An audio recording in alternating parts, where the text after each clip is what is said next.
All right, please welcome back Mike Woodby from Grizzly Performance. Today, we're going to be doing a happiness interview. Mike, kind of what happiness interviews are is I think in interviews, we focus a lot on the person sharing their stories, sharing their lessons, but something that really isn't talked about is happiness and fulfillment. So through these interviews, we hope to explore young professionals, influencers, business owners, and really focus on what makes them happy and what gives them fulfillment. So thank you for coming on.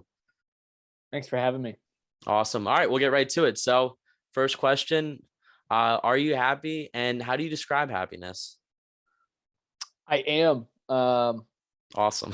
I think truly for for a year or so now, but one of the first times in my life I really feel like consistently I'm happy. It's hard to describe, Yeah, but agreed. I'd say I'm doing what I want to do, not in a Mhm. selfish way, but just kind of in a big picture way. I'm investing in my relationship with my wife in a way that I'm Mhm. happy with. I'm investing in some things for my future, as far as just developing skills and developing my body that I'm happy with. Mhm. And I am, underway growing a business, which is exciting. And it's not necessarily that those things caused me happiness, but I think just my happiness grows out of the fact that I'm doing something that's authentic to me. And I've worked hard to get myself out of a place where I wasn't in control of my trajectory, you know. Mhm. Even if it's Perfect. not going as well or as quickly as I want and everything's not as amazing as I want, I'm still relatively in control of my trajectory and my what I do. So that's a huge part of it. Awesome. Good to hear. Good to hear. What are the things in your life that really make you feel happy or fulfilled? Being outside, Mhm. um, again, just the feeling of like insignificance. And I've just generally, over the course of my life, had a really hard time feeling like I was worth anything, and feeling like I measured up. Mhm. And there's just like a lot of self doubt and being just super hard on myself, right? And being outside in nature within a big forest or a big mountain or anything that gives me perspective on how massive the world and the universe is. Mhm. It's a comforting insignificance. It's like a blanket of like, no matter how much you think you suck, Mhm. it doesn't matter if you suck. Mhm. Right? It's Which very gives me true. the That's which very gives me true. the freedom just to be myself, and that actually ultimately makes me better. Like I Mhm. don't have to think about how awful I am, because in the grand scheme of things, I'm insignificant. So I can forget about that and just do me, and it actually makes me better for it. So, Awesome. yeah. Awesome. What is something you do either every day, every week, or every month, or every year to maintain that happiness? Um, I'd say fitness is a big one. Mhm. Um, but just seeing myself kind of progress towards very specific goals that I want. Um, just knowing that I'm chipping away at that brings me happiness. Mhm. Something else that brings me happiness every day is coming home. Well, not necessarily coming home because I work from home half the time, but actually, seeing my wife and sitting down and hanging out with her, kind Mhm. of uninhibited by like a rough work schedule, Mhm. um, is something that brings me happiness because that didn't used to exist. And Mhm. another thing is just pursuing things like climbing or snowboarding, or trail running, all things that I think I pushed to the back and never went for because I didn't think they were important, because I thought career was important and I thought grinding, for a new position or working all kinds of hours was important. Mhm. And just making that shift and actually pursuing things that are hard and that I was Mhm. really bad at to start, but just doing those anyways. Mhm. And rejecting the fact that, like, if you're bad at it, you can't do it. Just doing those things anyways brings me a lot of joy. Yeah. Awesome. Awesome.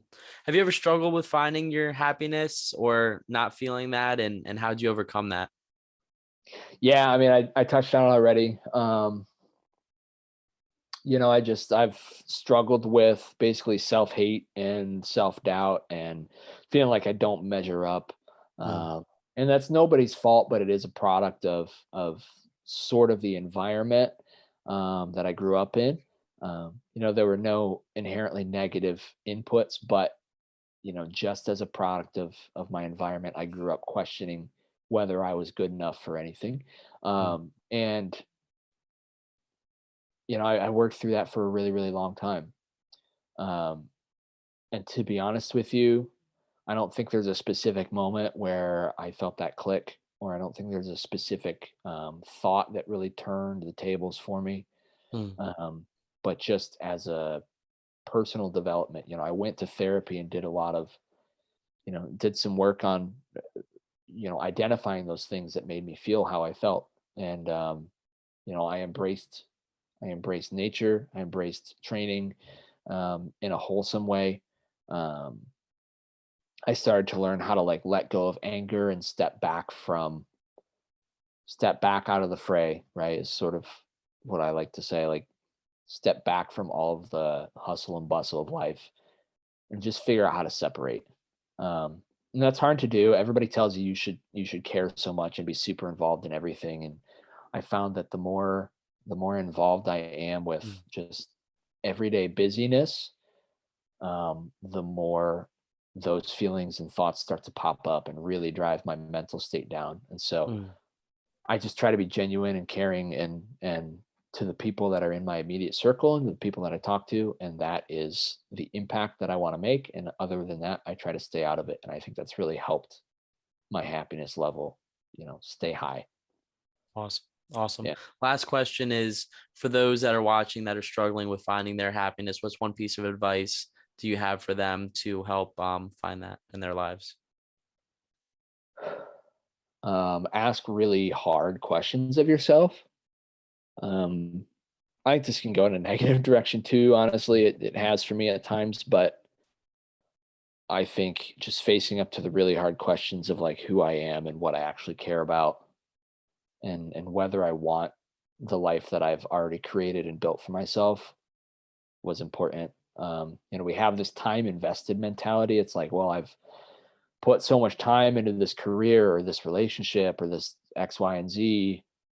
I can't give this up. This is who I am, right? But if it's not really who you are, you've just been lying to yourself. And Mm, that stinks to ask that question. It's hard to be like, all right, all of this that I've done up until now, like the thought was there, the thought was positive, it was well intended, but it's not what I actually want. And I have to face up to that and figure out how to move on. mm, It's a hard question, but ultimately I think it's the right question to ask and the right thing to do is what about my current life am I convincing myself that I want that I really don't? And it mm. might be hard to ask that. It might be hard to give that up, but probably necessary. Awesome. Thank you. Thank you. And thank you for opening up to us and sharing all Of that course. with us. Yeah. And I appreciate you coming on again, Mike Woodby from Grizzly Performance. Thank you, man. I appreciate it. Yeah. Thanks, man.